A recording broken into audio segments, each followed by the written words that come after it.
The string quartet stopped mid-note. My father William tapped his champagne glass 3 times. The sound cut through the garden like a knife. 100 guests went silent instantly.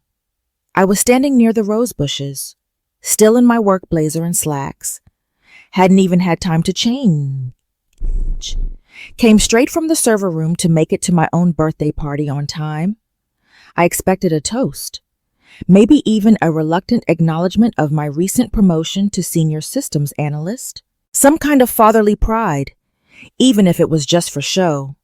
Instead, William handed me a leather portfolio, heavy, expensive looking. It wasn't a gift. I opened it. Inside was a single document, typed, itemized, official looking, an invoice, $248,000. Room board and inconvenience, William announced. His voice projected all the way to the back of the garden, loud enough for every single one of those 100 guests to hear. You've been a bad investment, Scarlett. Consider this as cutting our losses. Happy birthday to me. If you're watching this, drop a comment and let me know where you're listening from right now. I want to see how far this story reaches. Let me take you back, because what happened in that garden didn't come from nowhere. This had been building for 26 years. My name is Scarlett. I'm 26 years old. I grew up in Greenwich, Connecticut. Old money, manicured lawns, country club memberships that cost more than most people's annual salary. On paper, we looked like the perfect American family. My father William ran a financial consulting firm. My mother Christine hosted charity galas and served on 3 different boards. We had a stone estate on 4 acres, a staff that included a cook, a housekeeper, and a groundskeeper, summers in the Hamptons, winters in Aspen, picture perfect, magazine ready, and completely rotten underneath. See, my parents had 2 daughters, me, the older one, and Brooklyn, 3 years younger. From the moment Brooklyn was born, the division was clear. I was the responsibility. Brooklyn was the treasure. I was expected to achieve. Brooklyn was expected to exist. My earliest memory of this dynamic is from when I was 7 years old. Brooklyn was 4. We were both in the living room. I was practicing piano because my mother insisted I learn. Brooklyn was drawing with crayons on the coffee table, on the actual wood of the coffee table, with permanent markers she'd found somewhere. When my mother walked in, I stopped playing, waited for Brooklyn to get in trouble. Instead, Christine laughed. Oh, she's so creative. Look at that, an artist in the making. Then she turned to me.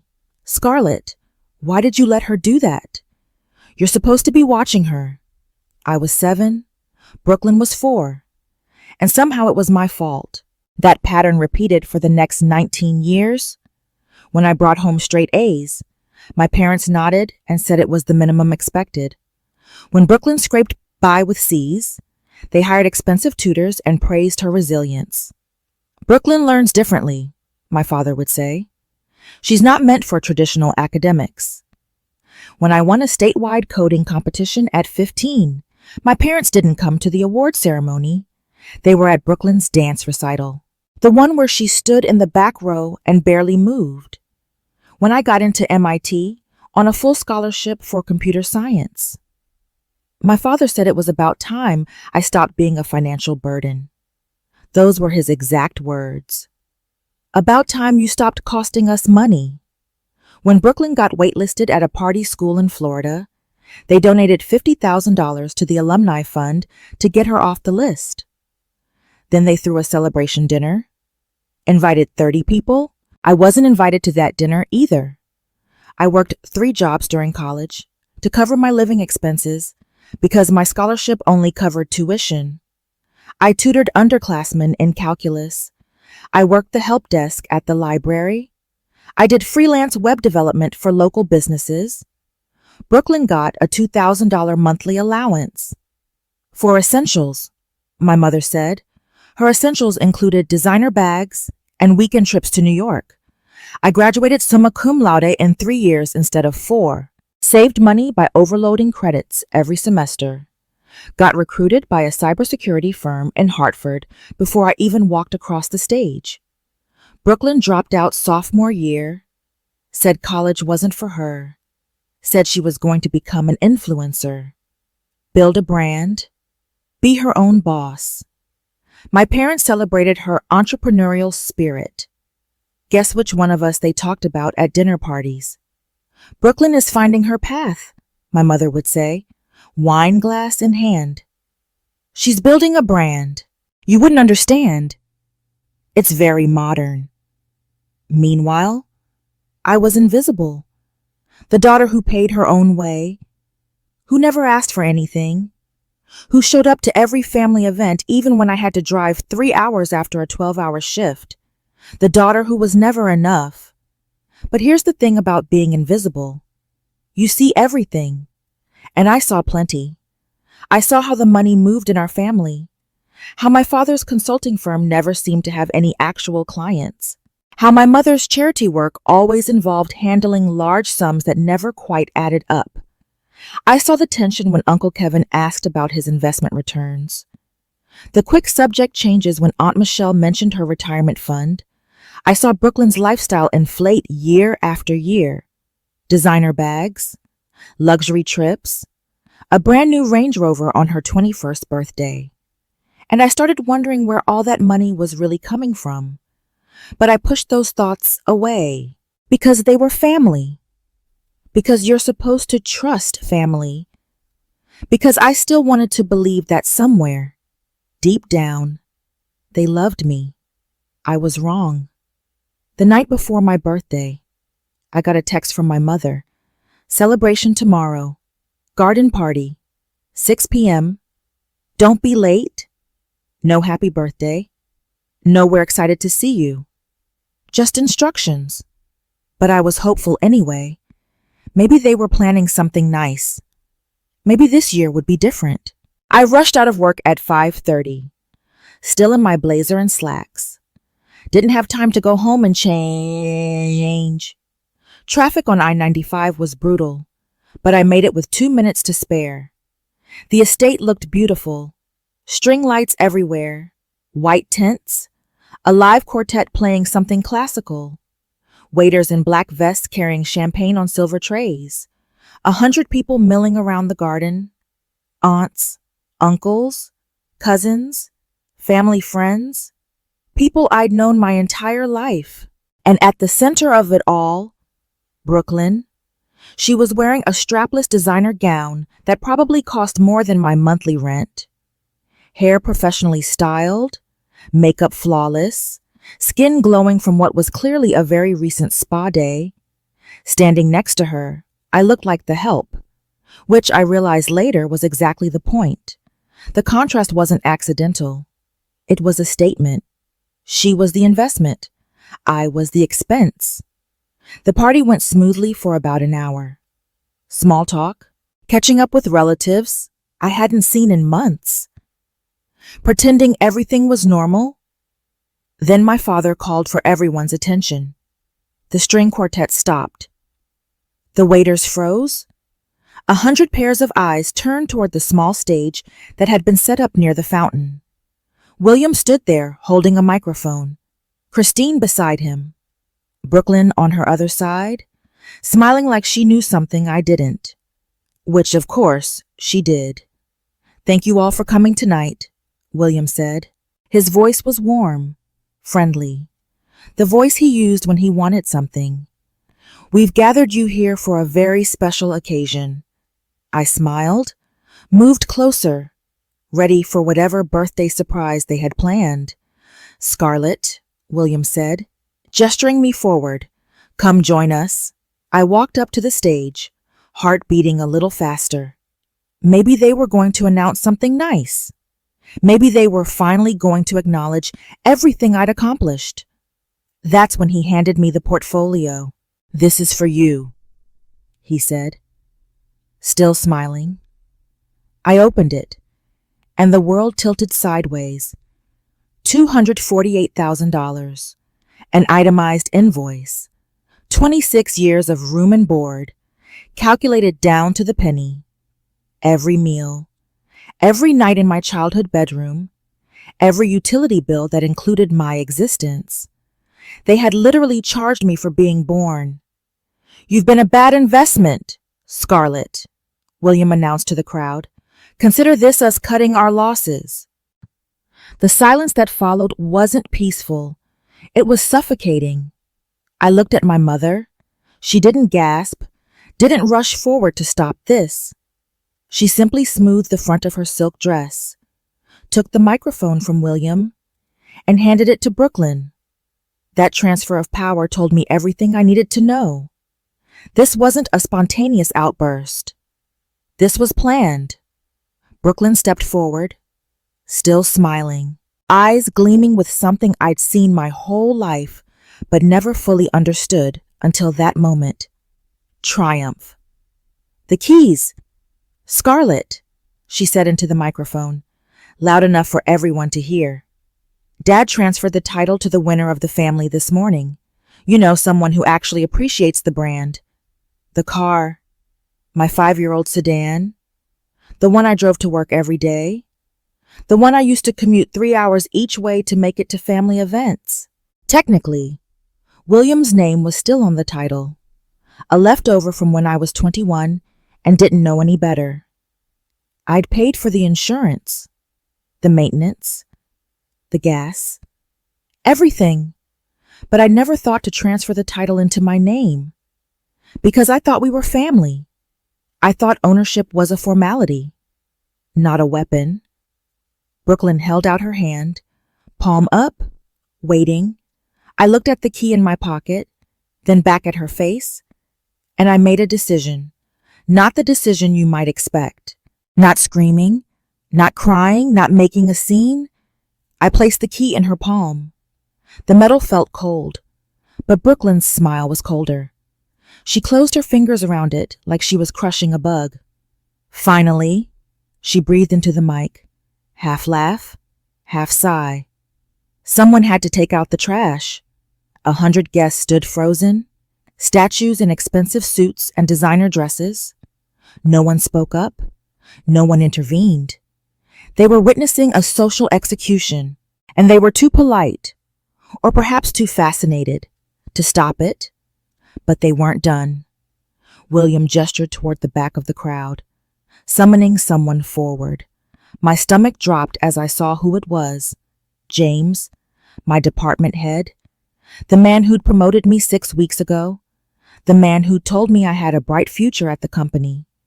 He stepped into the circle of light, looking like he wanted to be anywhere else in the world. James was a weak man, the kind of middle manager who survived by agreeing with whoever had the most money in the room. He looked at his shoes, then at William, then finally at me, terrified, but obedient. "James," William said, his voice booming with false friendliness, "why don't you share the news? We believe in transparency here." James cleared his throat. He didn't take the microphone. He didn't need to. The silence in the garden was absolute. "Scarlett," he said, voice cracking, based on the character references provided by your parents this week, and the financial liabilities they've highlighted, the company feels you're a security risk." He paused, swallowed hard. "You're terminated. Effective Monday. Please don't come to the office. We'll mail your personal effects." The air left my lungs. This wasn't just a bad birthday. This wasn't a family argument that got out of hand. This was a calculated, strategic demolition of my entire existence. They hadn't just decided to stop loving me. They had decided to erase me. They wanted me unemployed, immobile, indebted. They wanted me to have nothing so I would have to crawl back to them for everything.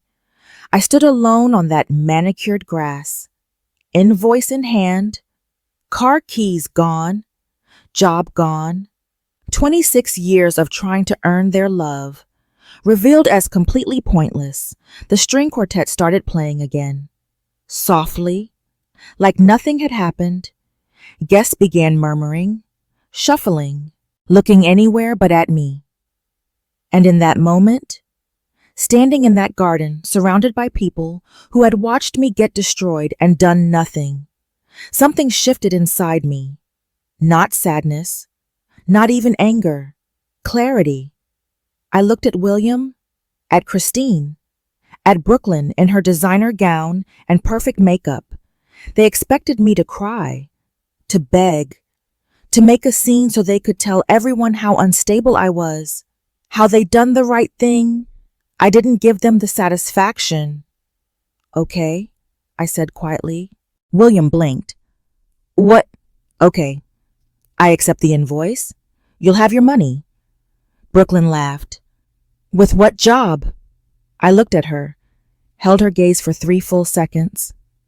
I'll figure it out, I said. I always do.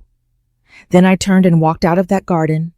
No tears, no screaming, no begging. Just the sound of my sensible work shoes on the gravel path, getting farther and farther away. Behind me, I heard someone whisper. Well, that was anticlimactic. They had no idea what was coming. I walked 3 miles to the train station. No car, no ride, just me and the invoice still clutched in my hand. The night was cold for September. I should have been shivering, but something was burning inside me. Something that kept me warm the whole way. Not rage. Not yet. Purpose. See, here's what my family never understood about me. While Brooklyn was learning how to pose for Instagram, I was learning how to code. While she was getting spa treatments, I was getting certifications. While she was building a brand, I was building skills, real skills, the kind that actually matter. I specialized in cybersecurity, network penetration testing, data forensics, the kind of work that requires you to understand systems at their deepest level, the kind of work that teaches you how to find things people want to keep hidden. I got back to my apartment around midnight. Small place in Hartford. 1 bedroom. Nothing fancy, but it was mine. Paid for with my own money. Every month. For 3 years. I sat down at my desk, fired up my computer, and got to work. First things first. I needed to understand exactly what had happened tonight. Not just emotionally, financially, legally. The invoice they gave me was theater. I knew that. You can't actually charge your adult child for their childhood. It's not enforceable, but the termination was real, and the car transfer was real. Those were problems I could solve. I started with James, pulled up the company's HR policies, employment law for the state of Connecticut, wrongful termination based on third-party character assassination without internal review or documentation. That's a lawsuit waiting to happen. I drafted an email to our HR director, professional, factual, requesting all documentation related to my termination and reminding them of their legal obligations regarding due process.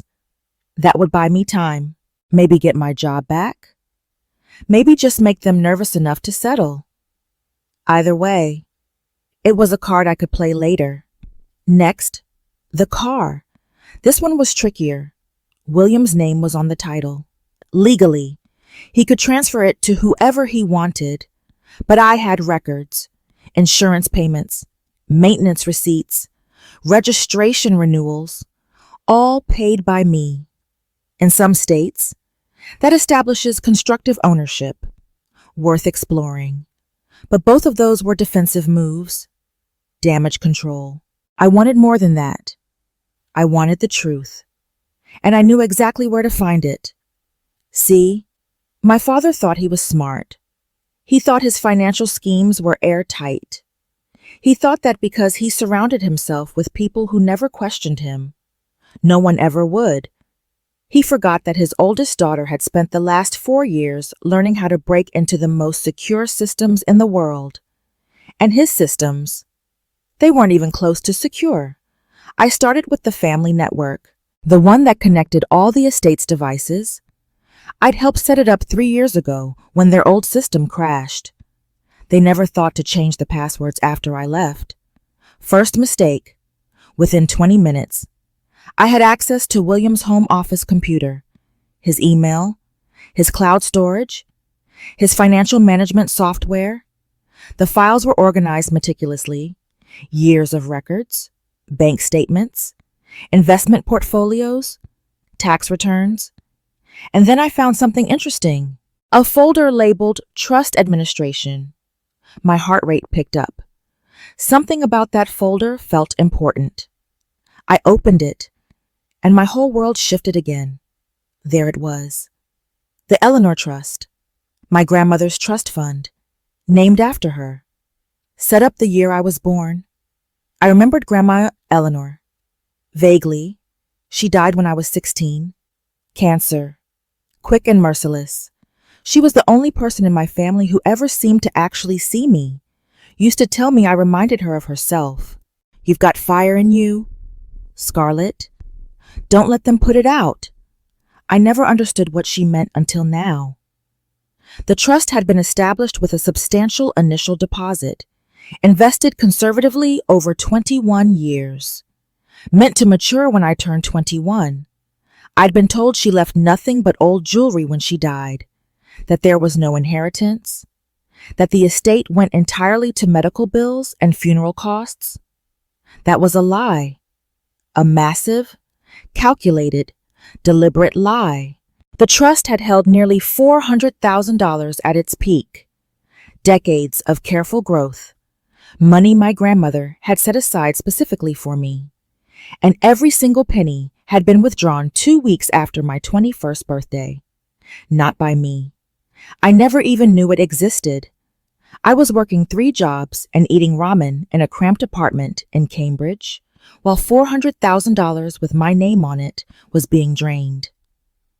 The withdrawals were authorized by William, forged signatures on the documents. My signature, practiced and copied, completely fraudulent. He'd moved the money into his personal accounts, used my inheritance to pay off credit card debt, to fund renovations on the estate, to cover business expenses that weren't as profitable as he pretended, the car he'd given me when I was 21, the 5-year-old sedan I'd driven to work every day. The one Brooklyn just took? It was bought with my own money. Purchased from my own trust fund. Put in his name to keep me grateful. To make me think he'd done something nice for me when really he was just returning a fraction of what he'd stolen. I'd been thanking him for years for a gift that was always mine to begin with. My hands were shaking now, but not with fear. I kept digging. The investment folder was next. This was what I'd been suspicious about for years. My parents had always presented themselves as savvy money managers. They handled portfolios for family members who weren't financially literate. Aunts and uncles who trusted them because they were family. Uncle Kevin and Aunt Michelle were at the top of the list. Good people. Trusting people. The kind who believed that family would never hurt them. They'd been transferring $5,000 a month to William for something called a high-yield tech fund. Had been for 5 years. $300,000 total. Money they'd saved for retirement. Money they trusted my father to grow. I traced every single transaction. The money hit William's holding account every month like clockwork. Sat there for exactly 24 hours, just long enough to look legitimate. Then it got wired out. Not to a tech fund, not to any stock exchange, not to any legitimate investment vehicle, to an account labeled BS Lifestyle LLC. I stared at those initials for a full minute before I realized what they stood for. Brooklyn Scarlet. I clicked on the LLC details, my stomach churning with every new piece of information. It was a shell company, registered in Delaware, no employees, no actual business operations, just a vehicle for spending other people's money. The transaction history read like a catalog of luxury goods. Credit card payments to Neiman Marcus, Gucci, Louis Vuitton, monthly payments for a Range Rover lease, airfare to Tulum, hotel bills from Paris and Milan, spa treatments, personal trainers, a professional photographer on retainer. Uncle Kevin wasn't investing in the future. He was funding Brooklyn's Instagram feed.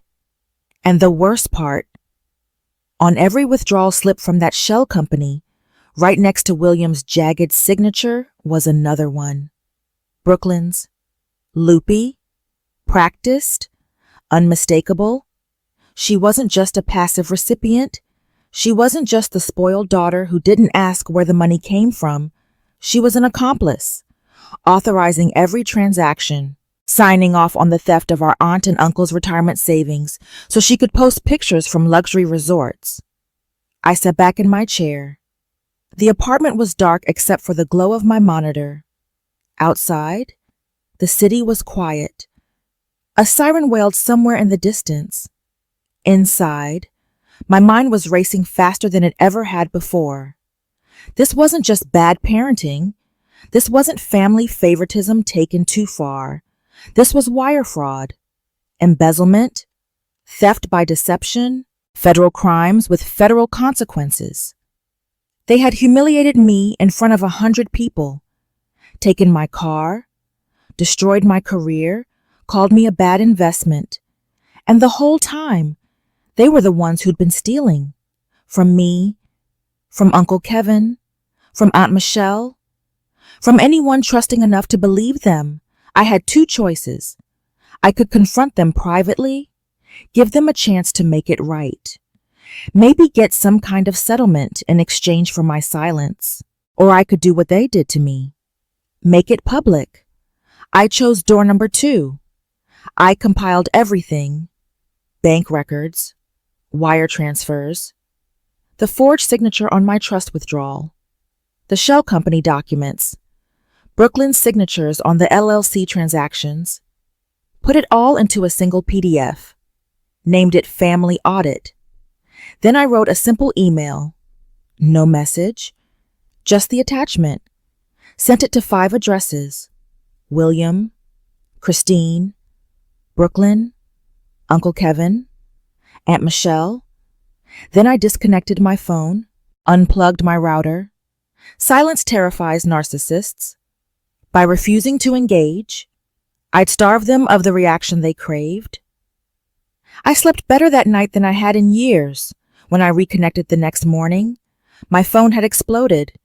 47 missed calls, 92 text messages, 18 voicemails ranging from threatening to pleading to completely hysterical.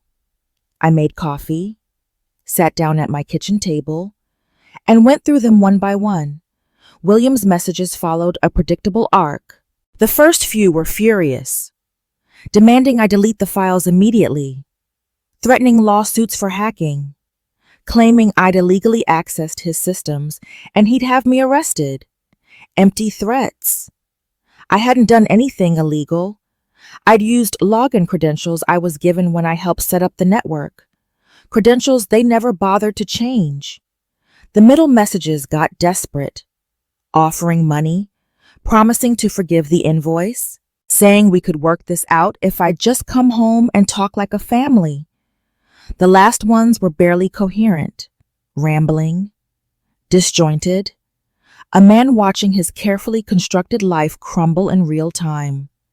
Christine's messages were different, more manipulative, playing the victim. You're tearing this family apart. Think about what you're doing. We can work this out if you just come home. I didn't know what your father was doing. Don't punish me for his mistakes. I didn't believe a word of it. She'd signed plenty of those documents herself.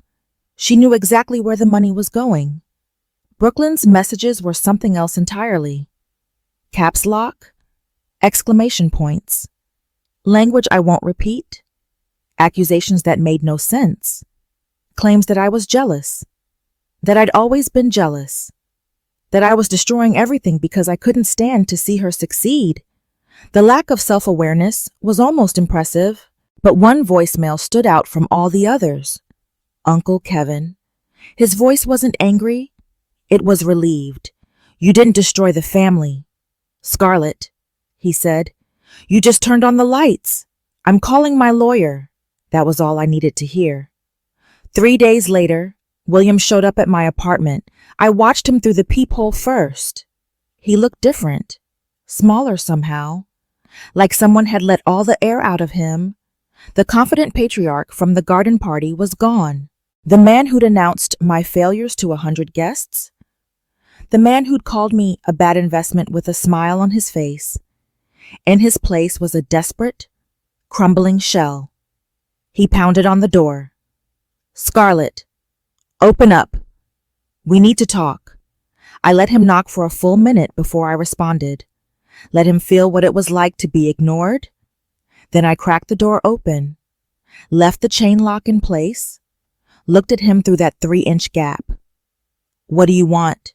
He looked broken, eyes red and swollen, hair disheveled, unwashed, still wearing the same clothes from 2 days ago.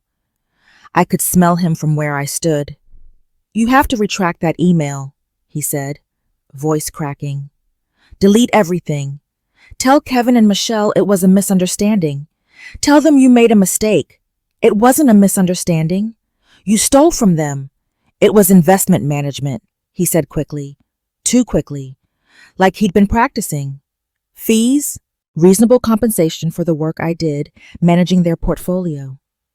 $300,000 in compensation for an investment that never existed.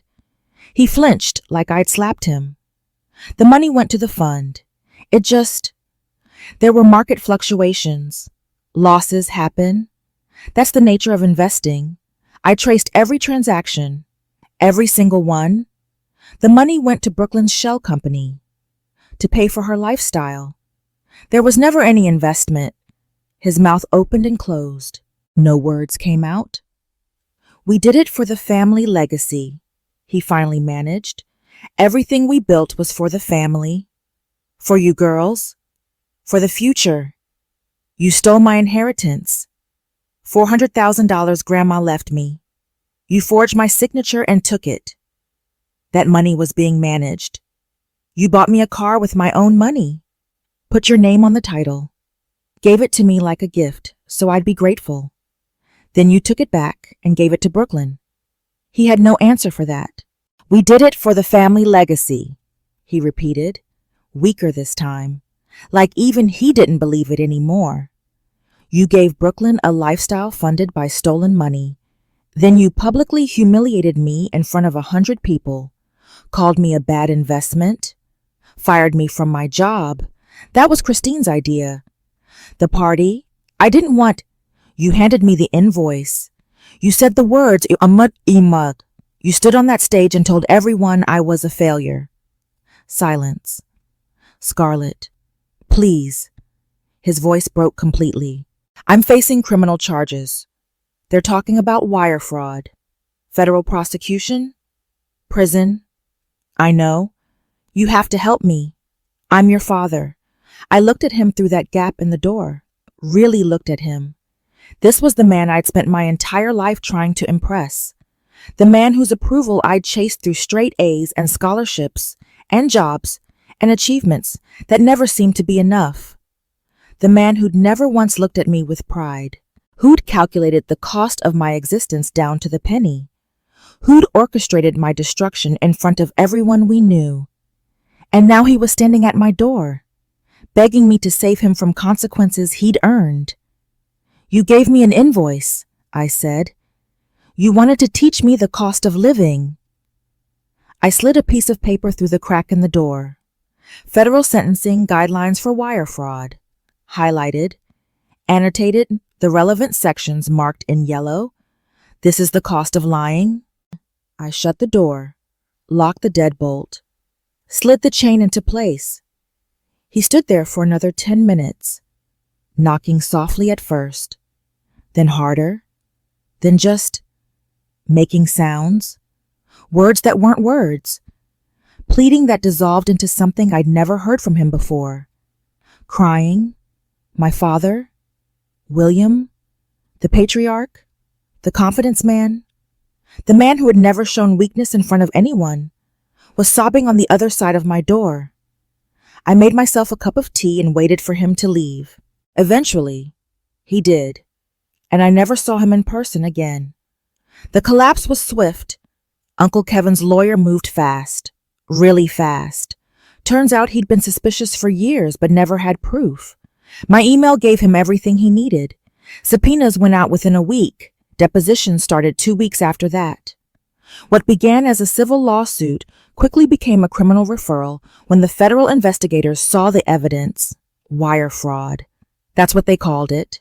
Using electronic communications to steal money across state lines. A federal crime with federal consequences. The estate was seized to pay restitution.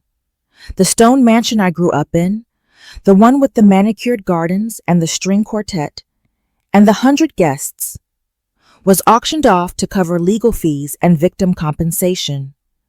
My mother cried on the courthouse steps, told reporters she didn't know anything about the finances, that William handled everything. The bank records showed her signature on a dozen transactions. Her tears didn't help. William and Christine faced federal charges. Their lawyers negotiated for months. Eventually got a plea deal. Probation instead of prison. But that was almost worse in some ways. Their reputations were destroyed. Their consulting firm dissolved. Every client they'd ever had started wondering if they'd been victims too. Some of them were. Their social standing in Greenwich evaporated overnight. The country club revoked their membership. The charity boards asked for their resignations. The people who'd stood in their garden watching them humiliate me suddenly couldn't remember ever being there. That's how it works with these people. They love you when you're winning.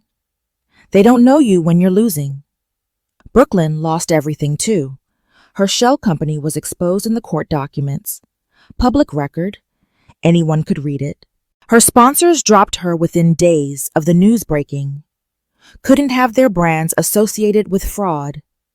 Her followers disappeared when the articles started circulating. Turns out people don't want lifestyle advice from someone who funded their lifestyle with stolen money. The girl who'd lived in designer gowns and luxury trips was suddenly working retail at a department store in Stamford, making $12 an hour. Folding sweaters for people who used to envy her. The car she'd taken from me. The one she'd called a prize for being the winner of the family. Seized as part of the restitution, she had to take the bus to work. Her Instagram went private, then it disappeared entirely. I heard through cousins that she moved to a small apartment in New Jersey, shares it with 2 roommates, works double shifts to make rent. Karma has a sense of humor sometimes. As for me, I got my job back.